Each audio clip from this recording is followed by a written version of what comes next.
नमस्कार दोस्तों। अगर आप बिहार के हैं तो मुझे आखिर तक सुन लीजिएगा, नहीं हैं तब भी सुनिएगा। बिहार में आज नीतीश कुमार मंत्रिमंडल का विस्तार हुआ और यह विस्तार एक आदमी की वजह से चर्चा में ज़्यादा है, वो है शहनवाज हुसैन। बीजेपी के कद्दावर नेता, बेदाग नेता, ज़हीन, संतुलित, संयमित, अनुशासित नेता। हाल में जो कश्मीर में चुनाव हुए, स्थानीय स्तर के चुनाव थे, लेकिन बीजेपी ने वहाँ बड़ी जीत हासिल की। उस जीत के पीछे जो सिपह सालार या कुछ मजबूत लोग थे जिनके बूते बीजेपी वहाँ चुनाव लड़ रही थी, जिन लोगों ने वहाँ डेरा डाल रखा था, उनमें से एक हैं शहनवाज हुसैन। राष्ट्रीय प्रवक्ता बहुत लंबे समय से बीजेपी के रहे, लेकिन अब बिहार में इस बार के मंत्रिमंडल विस्तार में उनको उद्योग मंत्री बनाया गया है। शहनवाज हुसैन के ज़रिए में बिहार के उद्योग धंधों की स्थिति, वहाँ की संभावनाएं और बिहार में हमारे जितने भी बेरोज़गार दोस्त मित्र परिवार के लोग होते हैं, कितनी संभावना है, इसको टटोलने जानने की कोशिश करूँगा।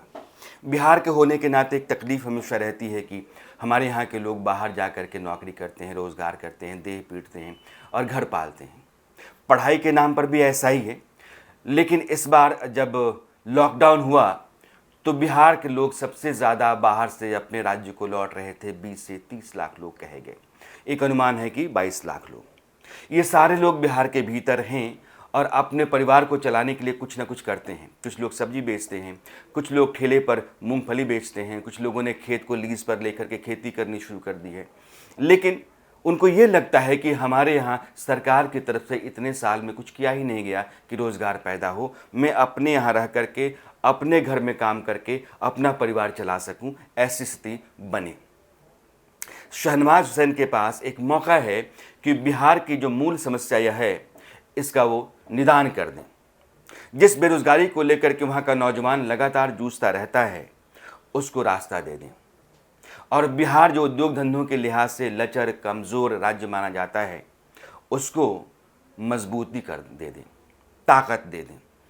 एक उद्योग धंधों के लिहाज से बेहतर राज्य के तौर पर बिहार गिना जाए। अब क्या क्या हो सकता है और क्या जो था वो नहीं हुआ, इन दोनों बातों को रखना चाहता हूँ। मेरा ज़िला है छपरा। यहाँ मॉर्टन चॉकलेट मिल और चीनी मिल हुआ करती थी।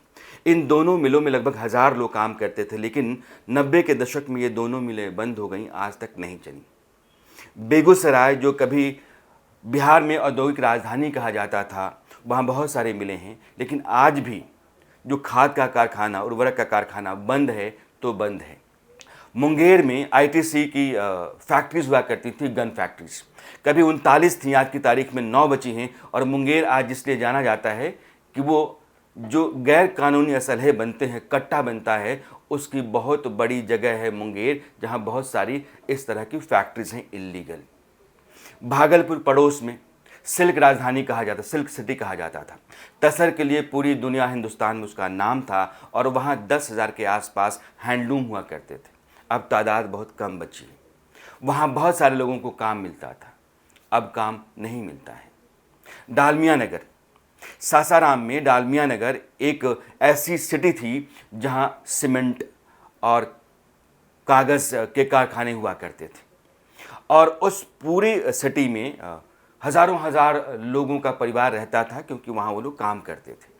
बंद पड़ा है और 2 दशक से ज़्यादा का वक्त हो गया।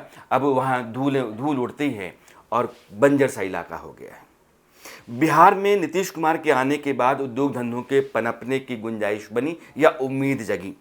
कुछ जगहों पर कोशिश भी हुई। हाजीपुर में साइकिल की फैक्ट्री लगाने की कोशिश हुई, या बिहटा में सूत कारखाना लगाने का प्रयास किया गया। सासाराम में भी सीमेंट की इंडस्ट्री लगाने की कोशिश हुई, लेकिन ये सब उद्योग धंधे लगे तो पनपे नहीं और फिर धीरे धीरे बंद हो गए।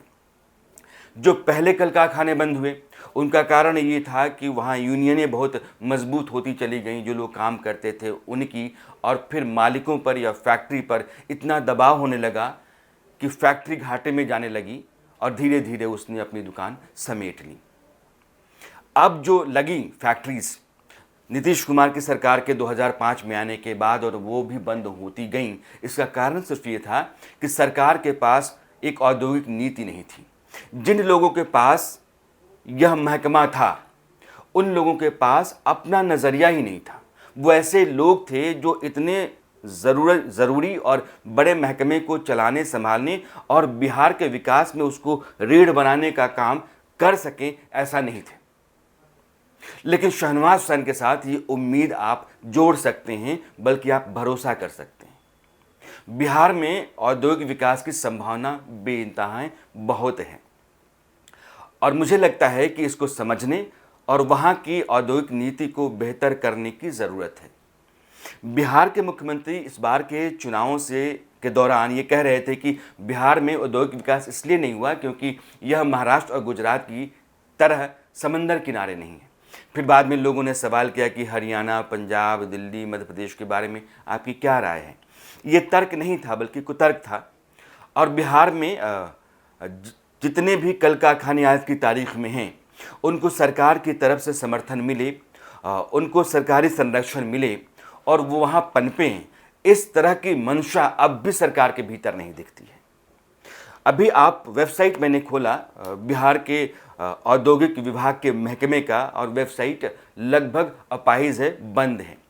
जो इंडस्ट्रीज पॉलिसी है बिहार की, अगर आप, चूँकि वक्त कम होता है, नहीं तो मैं आपको पन्ने दर पन्ने पढ़ करके बताता कि इसमें कितनी चीज़ें हैं जो बाबा आदम की हैं, होनी ही नहीं चाहिए, और यह बताती हैं कि सरकार के पास और जो लोग नीति बना रहे हैं उनके पास नज़रिया ही नहीं है कि बिहार में संसाधन क्या है।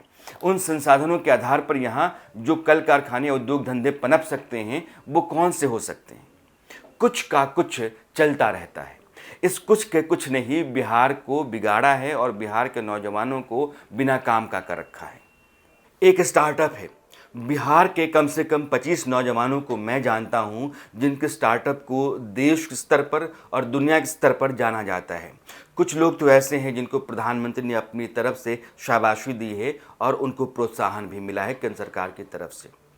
बिहार सरकार को और बिहार उद्योग मंत्रालय को अपनी तरफ से बिहार के ऐसे लोगों को बिहार में खींचने, और जो बाहर लोग हैं, जैसे हाल ही में नीतीश कुमार ने जो विदेशों में रह रहे बिहारी हैं उनसे सीधा संवाद किया था। संजय कुमार झा ने यह काम करवाया था, लेकिन संवाद से उन्होंने ये कहा था कि आकर के आप हमारे यहाँ अपना पैसा निवेश कीजिए, फैक्ट्री लगाइए, यहाँ कारोबार पैदा कीजिए, कल कारखाना लगाइए, जो कुछ भी आप कर सकते हैं, स्टार्टअप है कर सकते हैं, उसको आकर के आजमाइए और अपने यहाँ की स्थिति को बेहतर कीजिए। आपसे उम्मीद है, संभावनाएं आपके भीतर मैं देख रहा हूँ। और यह जो उनका निवेदन था, उस निवेदन के बाद मुझे लगता है कि बहुत सारे लोग बिहार में आकर के अपनी तरफ से कोशिश करने की तैयारी में हैं।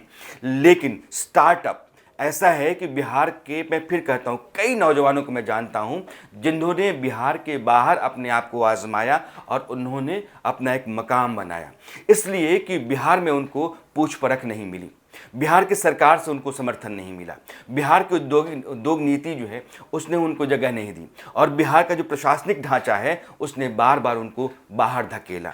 और इन तमाम तरह से धकियाए जाने, लतियाए जाने और भगाए जाने के कारण वो बिहार से बाहर जा कर के अपनी प्रतिभा के बूते अपनी जगह पैदा किए और अपनी जगह उन्होंने बनाई, और बना करके बहुत सारे लोगों को उन्होंने काम भी दिया है। ऐसे लोगों की पूछ परख बिहार के भीतर बढ़नी चाहिए और बिहार के ज़रिए, बिहार के लोगों के ज़रिए बिहार की तरक्की की गुंजाइश या उसका रास्ता पहले तलाशा जाना चाहिए। मुझे लगता है कि जैसे बेगूसराय के आसपास या समस्तीपुर के आसपास एग्रो बेस्ड इकॉनमी की बहुत सारी गुंजाइश रहती है। खेती से जो फसल होती है उस फसल से जुड़ी हुई फैक्ट्रीज़ खोली जा सकती हैं। आप पूर्णिया की तरफ जाएं, पूर्णिया कटिहार की तरफ जाएं तो रेशम की खेती होती है और रेशम से जुड़े हुए फैक्ट्रीज़ वहाँ खोली जा सकती हैं। बिहार के इस हिस्से में छपरा, सिवान, गोपालगंज, चंपारण, यहाँ भी एग्रो बेस्ड इकॉनमी को आप बढ़ावा दे सकते हैं। फर्नीचर, लेदर, उसके अलावा साइकिल, इस तरह की जो फैक्ट्रीज़ हैं, कल कारखाने हैं, इनकी बहुत सारी गुंजाइश हो सकती है। और अब जब दौर बदला है, चुनौतियां बदली हैं, दुनिया की ज़रूरतें बदल रही हैं। प्रधानमंत्री कहते हैं कि लोकल को ग्लोबल करो। बिहार में लोकली बहुत सारी चीज़ें ऐसी बनती हैं जिनको आप दुनिया में भेज सकते हैं, उनकी क्वालिटी को ग्लोबल बना करके, उनको ब्रांड में तब्दील करके।